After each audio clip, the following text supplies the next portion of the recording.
As part of the greater NPS FX program, in response to SecDef and SecNav calls for more innovation, the initial multi-thread experiment, or MTX, was executed over 2 weeks at the end of 2017.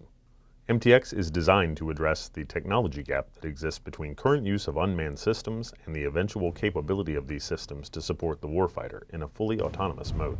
MTX explores the ability of multi-domain network control systems to enhance mission performance using autonomy. What we're trying to do is create a network control system and understand how to control that system with fewer people. I call that a tooth-to-tail ratio. What we're trying to do is reduce the number of people that's required to operate more vehicles. And what we're also trying to do is create autonomy within that system so that there are algorithms that are on board that are trying to understand what is the best position, for example, to communicate information in an optimal fashion. So the mission scenario that we've developed it focuses around naval special warfare, a small element. And one of the fundamental things is that can we use unmanned systems to reduce the number of personnel that are required to go in and do a direct action mission at an objective. So in this case, what we're talking about is that through the phases, there's several different ones, typically with a military operation. It's insertion, infiltration, actions at the objective, exfil, and extraction. So in insertion, what we're talking about even before insertion is intelligence preparation of the battle space. So for the undersea domain, what that means is that we send in a couple of REMUS vehicles that are navigating relative to the ocean floor and collecting sonar information, forward-looking sonar, side-scan sonar, other oceanographic information. And that's used to determine where is the best position to bring the SEALs ashore. Once that's obtained, then that information is translated over to the SEALs that are on board an unmanned surface vehicle. So CFOX is an unmanned boat, essentially. It's a fully autonomous robotic vehicle. For this experiment, they have become mobile wireless nodes on our mesh network, and they will be serving in the maritime domain to relay messages from underwater vehicles to aerial vehicles. That unmanned surface vehicle is then deployed over to do over-the-beach horizon operations. That brings the SEALs ashore. While we're doing that, we have an overwatch, a communications link. ScanEagle is a military UAS aircraft. It's an unmanned aerial system. For the experiment, it's a mobile aerial node in the multi-thread experiment for the testing of the network control system. Now the SEALs are transitioning from an insertion to an infiltration.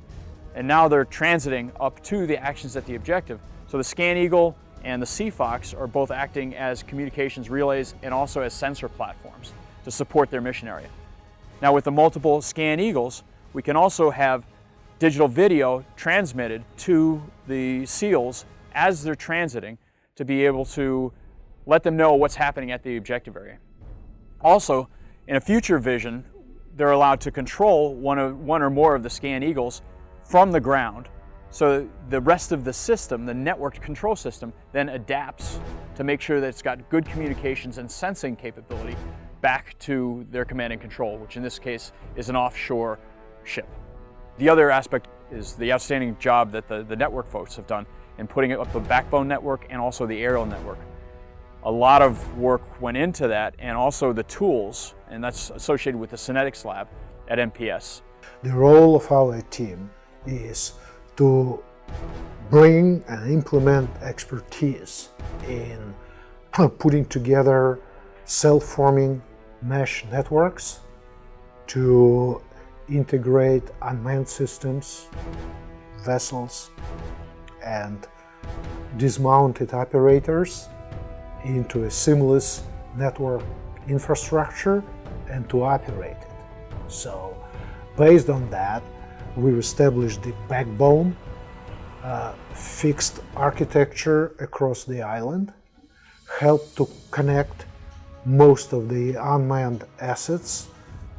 I spent about 5 days on San Clemente Island and gained a lot of exposure to the unmanned assets that the Navy is currently implementing into its arsenal.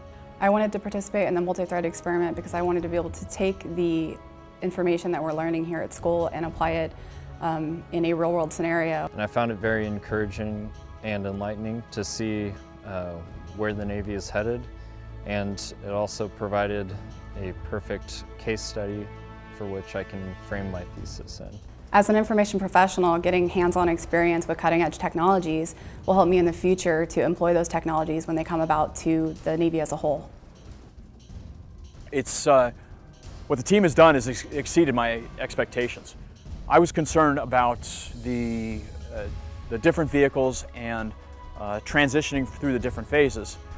All of our principals in the different domains, the person that was the group from NEDU that was running the underwater vehicles, came up to speed very, very quickly and have done a great job. Likewise, the CFOX folks have done an awful lot of work, Dr. Sean Cragling specifically, and then the team from Scan Eagle have presented the opportunity to do better experimentation than I had originally anticipated. The SecNav-directed, ONR-funded Consortium for Robotics and Unmanned Systems Education and Research, or CRUISER, has been the primary sponsor of the MTX and underlying research efforts. The Office of the Secretary of Defense's Rapid Reaction Technology Office was the key sponsor of this initial MTX experiment.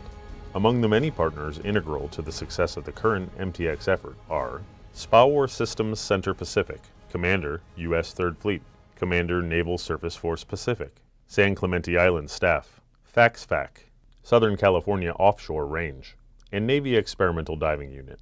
Thanks to all who supported this initial MTX effort, the team has learned enough to take the next step toward employing autonomy in the battle space to enhance mission performance.